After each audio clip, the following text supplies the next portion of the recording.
જો good afternoon.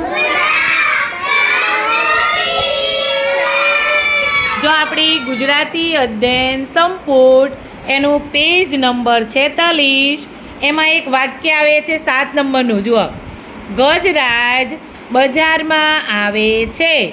તો ગજરાજ એટલે કોણ? હાથી ક્યાં આવે છે?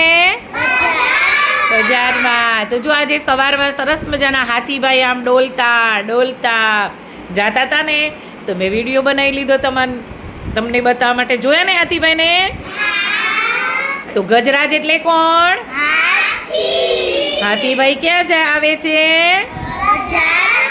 બજારમાં. Very good.